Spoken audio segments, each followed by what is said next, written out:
Hi, Live. everyone. Maria Lynn Johnson here. Hello. Scott I am Welle. so happy to be here with Scott Welle. Scott's an #1 international best-selling author, speaker, and founder of Outperform the Norm, which is a leading program for business leaders and athletes driven to raise their game and perform at the highest level. He has 8 best-selling books, tons of online content, a master's degree in sports psychology, and regularly speaks and consults with top performing executives, sales professionals, and entrepreneurs, as well as elite athletes, all with one common goal: outperform the norm. And this guy walks the talk. He pushes his own physical and mental limits, completing 5 Ironman triathlons, 27 marathons, and a 100-mile ultra marathon run. Wow. So I am pleased to welcome Scott. Thank you for being here. Thank you for having me, Maria. I appreciate it. Yeah.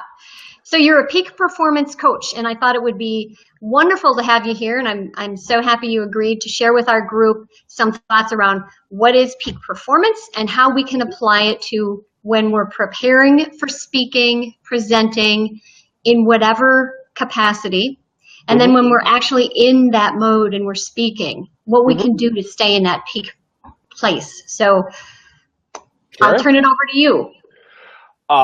So you just want me to talk a little bit about what peak performance is? Yeah, why don't you start with that? Yeah, so I think I mentioned it a little bit if you watched the trailer that we recorded kind of prior to this. But I mean, everybody's looking, I feel like, for higher performance in some aspect of their life, whether we're talking about sales or leadership or for this group speaking. And basically what peak performance is it's just, it's waking up, but it's waking up and also knowing how you can get the best out of yourself at any given point in time. So what this really translates to is it translates to helping you do things better, helping you do things faster, helping you do things easier. And it kind of ties back to a little bit of my background where I started out working with, you heard about the crazy marathons and things like that I've done, but I started out working with elite and professional level athletes on kind of the mental side of peak performance and helping those guys and gals, achieve higher levels of performance athletically.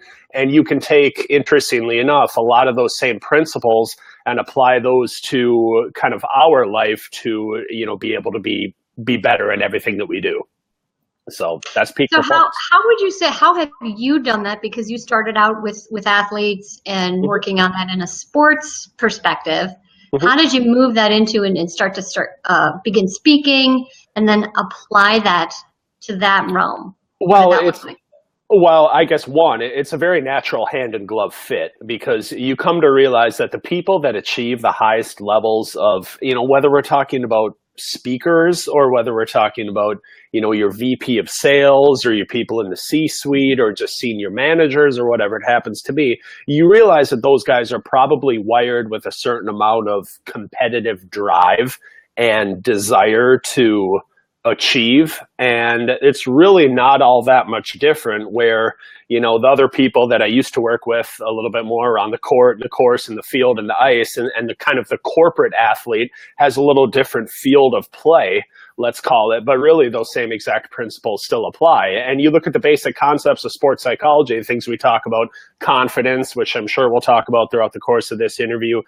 focus, resiliency, and your ability to positively respond to adversity, leadership, teamwork, concentration, avoiding overtraining, avoiding burnout, things like that.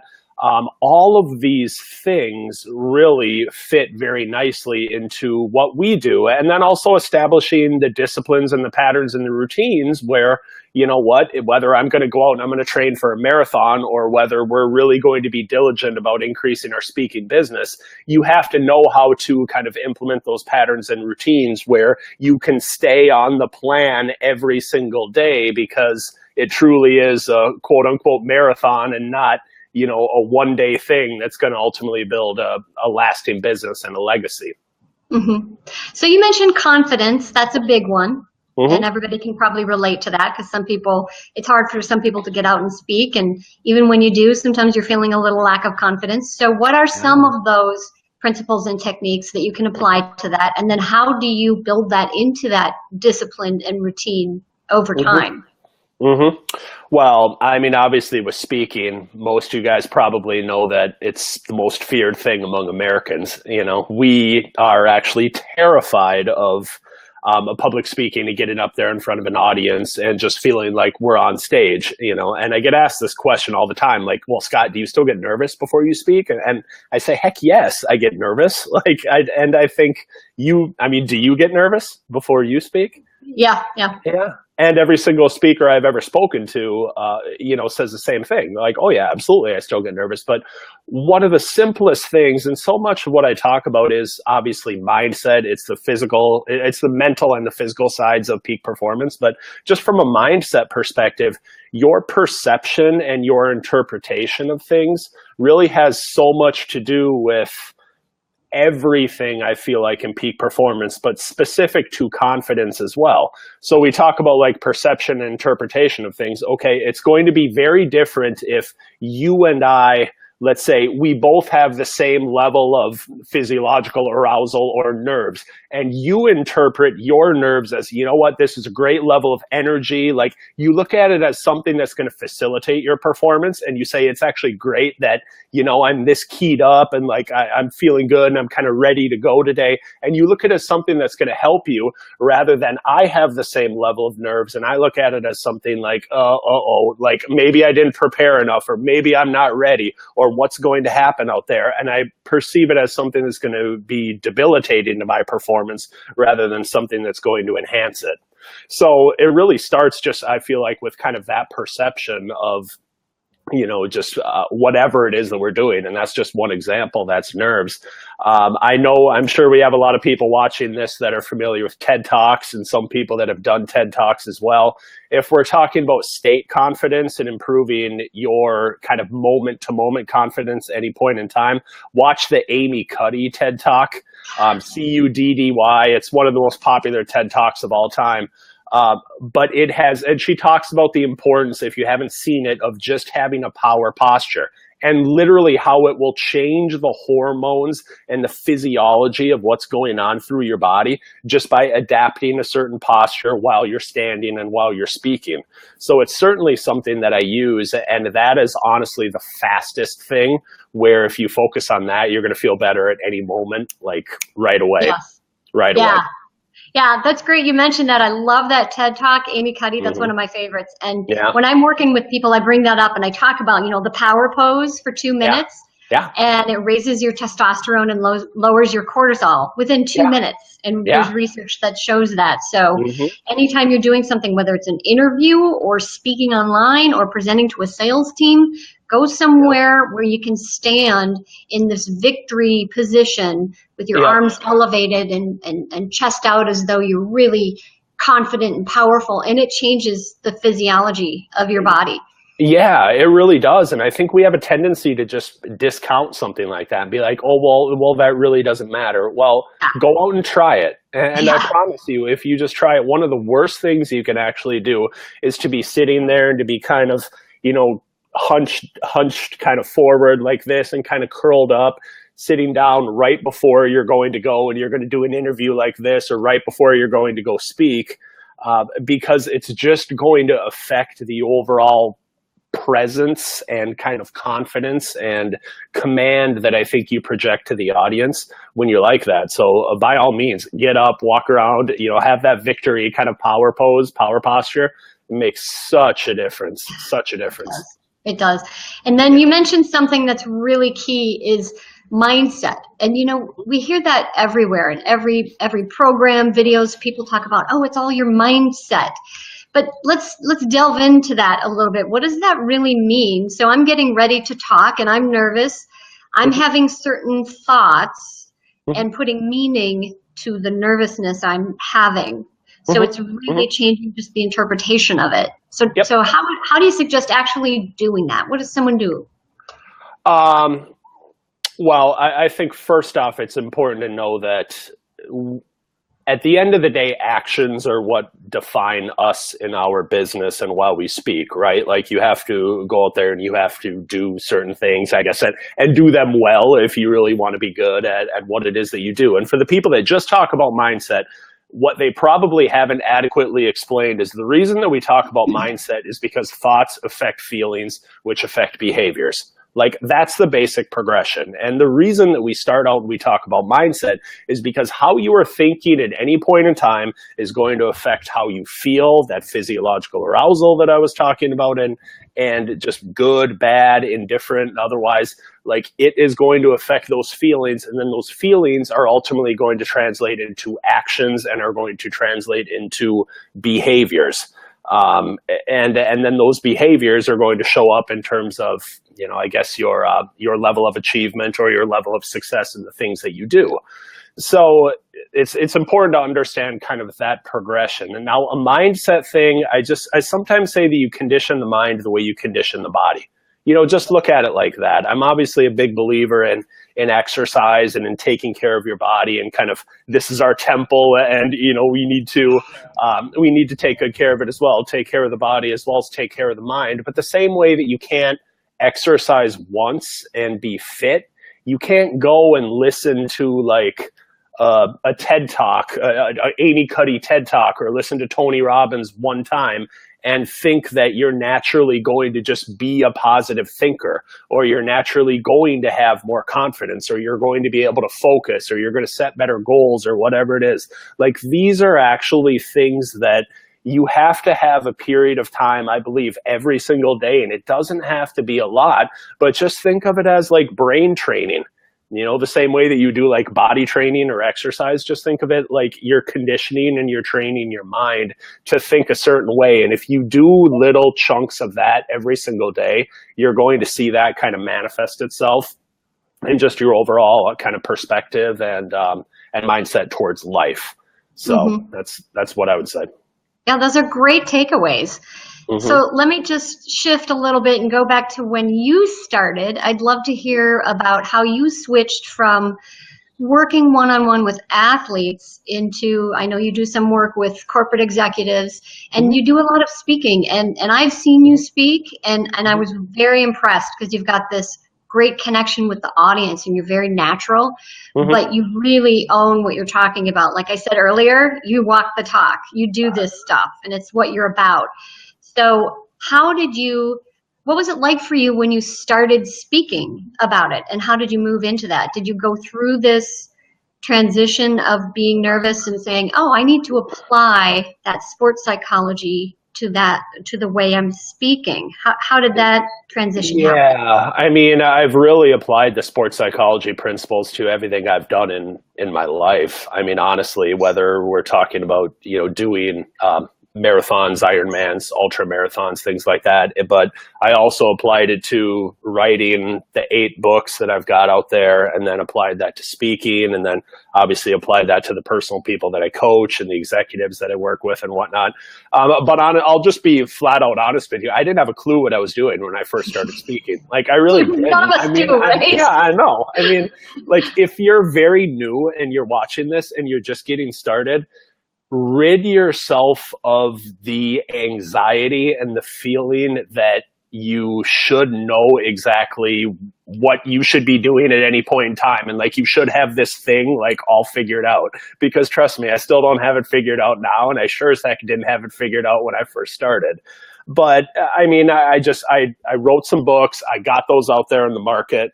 And then I just had people kind of asking me, like, would you be willing to come in? Would you be willing to speak for us? And I was sort of like, yeah, okay, sure. And then some of them would say, well, what do you charge for something like that? And I was like, well, what's your budget? I don't know. I mean, I was just clueless as to how the whole process worked.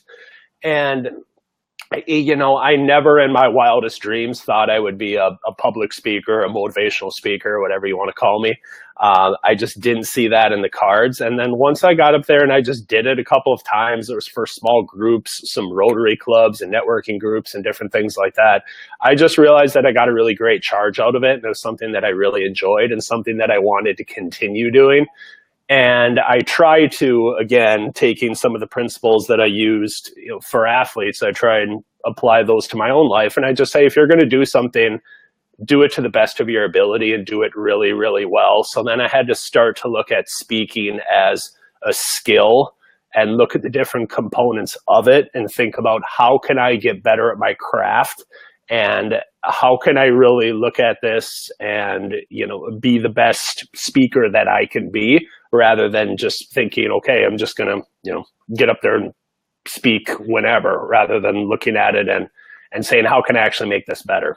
Mm-hmm. That's really helpful, Scott. So those of you who are watching who may be beginning, just know that the journey never ends. Even the best of the best. So, for example, when I was talking and interviewing Susie Orman, one of my favorite things that she said is, the minute I go out and speak and I'm not nervous, I will never speak again. Yeah. So there's constant growth. Even the best of the best are out there saying, what's next? Yeah. Where can I improve? So where you're at is exactly where you're supposed to be. And don't judge that, and just say, step by step, what's the next piece I can learn? Yeah, such is life, Right. I mean, really, it's one of the best philosophies you can have in life, is to just look at, don't worry about what's 20 years, 10 years, 5 years, even 1 year down the road. Like, just focus on literally what's in front of you. And you know what, when we talk about peak performance, it sometimes can be as simple as literally just saying, how can I get a little bit better today? Like today, what can I do today to just be a little bit better? And look at it as that much of a micro level. And if you can continually wake up and just say, what one thing can I do to get a little bit better today as a speaker? If that's your 100% goal, then just wake up every single day and do that. And you stack enough of those days on top of each other, and your life looks totally different. Darren Hardy, The Compound Effect, and Jeff, I can't remember his last name, but The Slight Edge. It's a slight edge thing. And it's just, you stack it up over time, and all of a sudden it's a totally different trajectory of your life, rather than, what I do one day doesn't matter, or what I do a couple of days doesn't matter. No, it absolutely does matter, really, if you stack it up over time. Mm-hmm. Yeah, it's that incremental growth, that compound effect. So the habits and I love that. What was the question you said? How can I just improve? What can I improve today? Yeah, how can I get just a little bit better today? Like, what one thing can I do? And I would encourage everybody that's watching this to ask themselves that question, because we all have a lot of different things going on, and we all have a lot of different things that we need to do, right? Personally and professionally, like, we just do. But to simplify that and to try and take what I sometimes call the trivial many and condense those down to a vital few, or to literally just ask yourself that, like, what one thing, or maybe two, or at most three things do I need to do today to get a little bit better? That's a great question to be asking yourself, because when you ask yourself that, you'll rid yourself of, like, the kind of chicken with its head cut off, where you're like, oh my God, what should I be doing today? And you feel like you have to do 10,000 things. It'll just simplify it a little bit. You'll be so much better off. You could even put a little sticky on the top corner of your laptop or computer, and then, or up on the wall by your desk. So every day you're just reminded of this small question that actually leads to big things. So let me ask this. Let's get into some of the fun, more personal stuff about you. And this is the part I love. So when you speak, what is it like for you? Because when I saw you speak, you had this certain casual style, but yet it really packed a punch. And you were able to, I saw the audience pepper some questions and comments to you, and you were so great at handling that and just laughing or making a joke and just moving aside and leading it to the next point. So what is it like for you when you're up there, and how did you build those skills? Oh boy. Well, first of all, I appreciate it. Thank you. And you saw me speak at PSA, right? Professional Sales Association. Yeah. Okay. So, I mean, part of it is I have a comfort level with those guys. I've spoken there a couple of times, and I know the networking group. So some of it was just kind of, it wasn't just you come in one time and you speak and then you're out. I actually know a lot of those people. So there was a certain comfort level there. You know what? I've just always believed this. There's no substitute for experience. And if there's one thing that I can say, it's, I've met with some different speaking coaches and whatnot, and I obviously won't name names of people that have just said, you know what, if they're not willing to pay you this amount or that amount, then you need to turn down the gig and you need to stop doing free engagements and different things like that. And I still consider myself pretty new in the game. Like I've only really been at this this is my third year, and I just feel like from a training standpoint, let's just say athletically, like I just need reps. And I sometimes say that to my girlfriend. I'm just like, I'm repping today. Like if I'm going and doing a free talk, like I'm repping, and it just, and you never know. I might be speaking to a group of 15 people, or I might be speaking to a group of 1,500. You never know what's going to potentially come out of that, but getting out there and just having that experience and just building on it with each one. You know what? After every single speaking engagement I do, I look at it and I always look at the positive first. Where I will write down, I'm like, what went really well with this speaking engagement?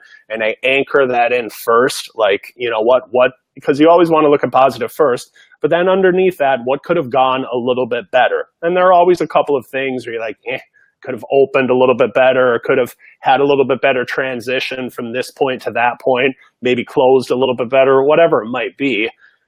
And then you work on tweaking that and you work on improving it for the next time. And again, that kind of comes back to like every single day, what one thing can I do to get better? Well, it's looking at it and it's saying every speech, what one thing can I do, or a couple of things can I do to get just a little bit better? And if you continue to do that, it really helps. So yeah, that's a helpful perspective, going out and I'm repping. Yeah, so some people starting out go out and speak for free and they feel like, they're not doing what they should be, or I should be getting paid, or what am I getting out of this? And it's building muscle memory. It's building the skills, figuring out what works, what doesn't. And like you said, when you're done, what went well, what didn't, and then you can get a lot of things out of it, such as getting pictures, videotapes, people doing video testimonials. So there's tons of benefits to doing that. Oh, absolutely. And I mean, you can read all the speaking books you want to, you can watch all the speaking videos, you can take all the programs you want, and there will never be any greater substitute than you getting out there and just doing it. Like I have so many different examples. Nothing can prepare you for technology that doesn't work. I mean, case in point, like what happened here. That today. Yeah, exactly. Like nothing else prepares you for that. I have so many different things where it's like, wow, there's nothing I could have done to prepare me for this other than now I've just gone through it. So you can look at that, and that's something that you can use in the future. Right. So, yeah. Right. So what has been, you've reached, a good level of success in, 8 books and working with such a great client list and speaking regularly. What's been, what has surprised you the most throughout all of this? Ooh. That's a tough one. What has surprised me most about all of this? That's actually a really good question. Just what has surprised me most in this crazy journey called life that we're all on? Is that what you're asking? Yeah, as you move through the sports psychology, and then you move into more of the business piece of speaking and consulting. Like you said, you learn something each time. And what has been the piece looking back now? You said 3 years have been doing this. Over those 3 years, what's been, when you look back, like, probably wow, I never anticipated that. Yeah, the most surprising thing was probably just how clueless I was when I first started. I'm not going to sugarcoat it. Really, like I had a great regional sales manager job for a fitness assessment technology company called Polar, where I had the North Central Territory, which was about a dozen states. Loved the job, made good money. And I just always knew eventually I wanted to go out on my own, and I wanted to be an entrepreneur, and I wanted to try and write and maybe speak and coach and consult, do some different things. And it was just me. I'm not married, and I didn't even have a girlfriend at the time, I don't think. And I didn't have people to support. So I just said, you know what, if you're ever going to take your shot, like take your shot and take it now. but I had zero business like going out and being an entrepreneur at that time, because I went in and I was like, oh my God, I don't know how to actually do any of this. And it all kind of hit me. And it took me a solid year of like going and trying to write books and networking and talking to people and not really having any good elevator speech on what it is even that I did, where it was just such a learning process. And again, I look back at it now and I'm sure I'll be saying the same thing about where I'm at now 3 years from now. I'll be saying, wow, back in 2017, like I was getting better, but I still didn't know any of these things. And I think that's kind of the growth journey that we're all on in life, is that we're all going to look back and we're going to be like, wow, I was kind of clueless at that point. Like I was starting to figure it out, but there's always more to figure out. Right. So really, which is a good sign. And I've heard people say, and I love this, for example, videotapes. I was just talking with someone about this. If you look back, say a few years ago at some video you did or something like this, if we were to watch this recording, if you're not looking back and going, ooh, wow, I could have done so much better on that, then you're not growing. I mean, so that's a good thing to look back, because you want to constantly have that improvement. Yeah. I can't even go back and watch some of my old videos. I'm like, oh my God. I'm just like, oh. Well, that's a good sign. No, that means you're moving forward. Nobody. Yeah. But all right. So what would you say to people as far as advice in that first year, moving to the second year, as they're building things up, when you're clueless, now that you look back and see that, what would you say to somebody? What advice would you give? There is no failure. There's only feedback. Words to live by. There's no failure. There's only feedback. And again, we talked before about your perception, your interpretation of things. Like really, I mean, it's when you go and you're going to make mistakes, like you just will. And to look at it and to, the only way that I feel like you can ever fail at something in your life is if you make a mistake or something doesn't go well and you don't learn anything from it. Otherwise, we're all, again, just kind of on this journey and we're all just gathering feedback as we go. And as long as you can look at it, whether you absolutely knocked it out of the park or whether you had something, we all have had this as speakers where you go out and you're like, oh my God, I tanked that. that was so bad. I've had speaking engagements like that too, where I'm like, I am just a horrible, worthless loser. No. God. But as long you got to have those though, right? I mean, but you have to have the valleys, to have the peaks. Yeah, to have the peaks. We're on roller coasters, not a train ride. I mean, it's just the way that it is. So as long as you can look at it and you can just say, you know what, getting a little bit better each time. I'm accepting this feedback and I'm just doing what I can to improve. As long as you do that, I promise you, if you continue to have that mindset, you will have anything that you want, any level of success and achievement. You really will. Fantastic insight. Yeah. So I may not have mentioned this to you, but I love to ask everyone at the end something that you would share with everyone that they may not know about you. So, as a kid, what did you like, or what is something that that you wouldn't normally mention it to people? So share it here in public with everyone. What would that be? What is something that people don't know about you that might be kind of interesting or fun? Okay, well, I could share a couple of different things, I guess. A couple of different stories. We're G-rated. Or G-rated? Oh, well, that cuts out most of my stories. PG. Sorry. All right. I'll just tell you a story of something that happened to me about a month ago. And I've only told this story twice. Once was to a group that I spoke to in Michigan, and another one was for a big keynote conference around here. So I seriously doubt anybody watching this has probably heard it. But I talk about how there's no substitute for experience, right? And what you learn while you're speaking, right? And looking at things as feedback and not as failures. So I'm speaking to this small group. It's out in River Falls, Wisconsin. It's a breakfast meeting. It's about 50 to 60 people, something like that. I show up first thing in the morning. And, I was going through some tough times personally, where my mother was sick and my dog had passed away, and it was just not a good time for me. And I show up to this speaking engagement, and I'm walking in and I'm carrying a box of my books. And I squat down and I kind of bend over to, of course, I'm wearing dress pants.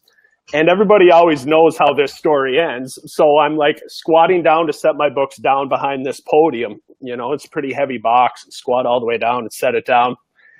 And of course, pants split wide open. I mean, wide open, like wide open. And we're not talking about just like a little tear either. We're talking about like probably a 6 to 8 inch tear, like split right there. And I'm like, oh my God. Like, first thing in the morning, I'm like, I am going to have a nervous breakdown. I was the only one that realized it had happened. So then I go into the bathroom, and thankfully I was wearing a relatively long sport coat at the time, the longest sport coat that I have. And I go into the bathroom, and I'm kind of like looking in the mirror, surveying the damage and seeing how bad it actually is.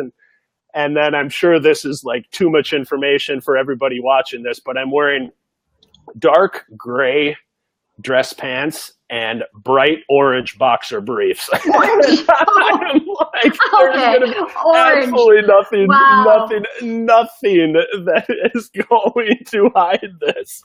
But I'm like, I kind of look in the mirror and I'm like, okay, I'm like, just as long as I never turn my back to the audience and I don't move around that much, I can probably get through this. You know, I can probably do it. I'll just kind of stay in one spot and just pivot around and never really move, and ended up getting through it. But I will tell everyone out there, and kind of said it before, there's no substitute for experience. So every single person that's ever spoke has probably had something that's happened to them where it's been like, oh my God. And hopefully it's not as bad as, it's uncomfortable enough speaking as it is, but to get up there and to be like, wow, I'm gonna have to be speaking to this audience where I've got a big rip in the seam of my pants, like how am I going to do that? But that's a good one. You get through it, and I don't think anybody in the room actually knew, and the speech went fine. I got some leads from it and whatnot, but my God, it was just horrible. What a bad feeling. Thanks for sharing. That's an awesome story. And you know, just as we wrap up, one of the things that comes to mind is this whole idea of failure. So people out there, you know, if you're like me and us, this whole concept of failing, oh my gosh, I can't believe I did that, or what am I going to do now? Mm-hmm. One of the greatest things I learned when I was interviewing all of these speakers for my book is that the best of the best have this litany of stories of things that have happened and mistakes that they made, failures along the way, really big ones. And the reason they were successful is, like Scott was saying in the very beginning, the interpretation of that, how you respond to it and looking at it and saying, this is a gift. This is just another opportunity of how I can grow, and looking at it like, how can I get through this one? Yeah. And every single one of them went through that. So when that happens to you, know that, you know, you're right where you're supposed to be, and the best of the best do that. So. Yeah. And I mean, can I share one more story? I would love it. I just think it might help some people. And if you're getting tired of me, you can feel free to bug out. But the other story that I was going to share is just, you know, we tend to discount what we've overcome in our lives. And we talk so much about confidence and like, how do you build that? And how do you kind of generate higher levels of confidence? You know, Maria, I know we're friends on Facebook, so you probably saw the picture that I posted with like the huge dumpster and everything of stuff. But for those of you that don't know, first off, my mother passed away from throat cancer about 3 months ago, earlier this year. And it was hard. She only made it about 2 months from diagnosis to passing away. But I went back this last week, and my dad is getting a little bit older too, and it was just too much house for him. So we had to move him out of our lifelong kind of childhood home and move him into a single level apartment. And we're cleaning out all of this stuff from the house that I grew up in. And I come across him cleaning out my childhood dresser. And in the top drawer of the dresser, a lot of people don't know this about me either, but I grew up with a horrible stutter. And I spent years in speech therapy, like all the way up through junior high. I was always the kid that sat in the back of the classroom, hated to be called on by the teacher, like was not very confident, was not comfortable speaking, certainly in front of other people or the class or anything else. And I was going through some of this top drawer, and I came across some of the books that my mom had made. for when I was going through speech therapy, like some of the different words, because I couldn't pronounce these different things. And I looked back on it, of course, I kind of teared up like I am right now. And, you know, again, that's why you asked me, like, how did I get started speaking and like, how did this all work? Well, I never thought that this was going to be my path because I was just so uncomfortable with it early on. But one of the ways that you build confidence is really looking back and saying, you know what have I had to overcome in my own life to get to this point?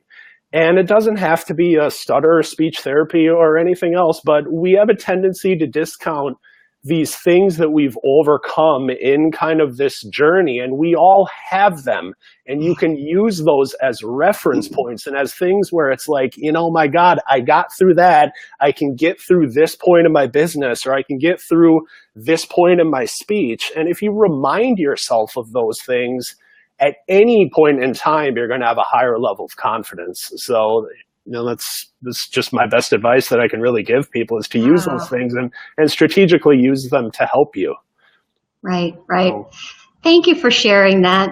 I know that was hard, the personal part, but that's such a great inspirational story. So thanks, Scott. Yeah, no problem. Yeah, and everybody has that. Everybody goes through that, and that's what becomes your story. I mean, how many of you, if you're like me, you just heard that and you got really, really inspired? Yeah. Right? It's really cool. I hope so. Yeah. So as we wrap up, what last thought or words of wisdom or things that you would like to share with people, or how they could get a hold of you, or anything else that might be available on your website? What else would you like to share with people before we go? Yeah, I mean, if you like some of what you heard in this interview, I guess, and you want to stay connected with me, certainly look me up on any of the social media channels. It's basically at Scott Welle at everything, whether we're talking about Facebook, Instagram, Twitter, anything else. So that would be great. I do try and send out pretty regular emails as well. If you would like to get on that list, you can just text the word outperform to 38470. Again, it's outperform to 38470, where I just send out peak performance strategies to help people perform better in some aspect of their life, but physically and mentally. So those would be a couple of ways to stay in touch with me. And I guess as far as parting shots, you know, I've probably said enough. I guess I would just kind of what I ended on, you know, I would look at some of the things that you've overcome in your life, use those to generate higher levels of confidence, but then also pay attention to the little things that we do every single day where you think it doesn't matter. And and in a day, it doesn't matter. And in a week, it doesn't even matter that much, but then you stack it up over the month and, you know, over years, and it just makes everything totally different. So just look at those little things that we do and kind of have that slight edge or that compound effect, because it'll have a massive impact on everything. So such great advice. And I have on the screen there, is that the correct number? Yes. Text outperform to 38470. That is perfect. I hope to see you guys on my email list. So yeah, awesome. So we'll put that down. So thank you so much. And if anybody has comments, please post in the group. And thank you, Scott, so much for taking the time today and just, you know, sharing all the great insights and your personal story as well. So great takeaways. Yeah, thanks a lot for having me, and thanks a lot for watching. I appreciate it. Yeah, all right. Have a great day, everybody. All right. Take care. Bye-bye.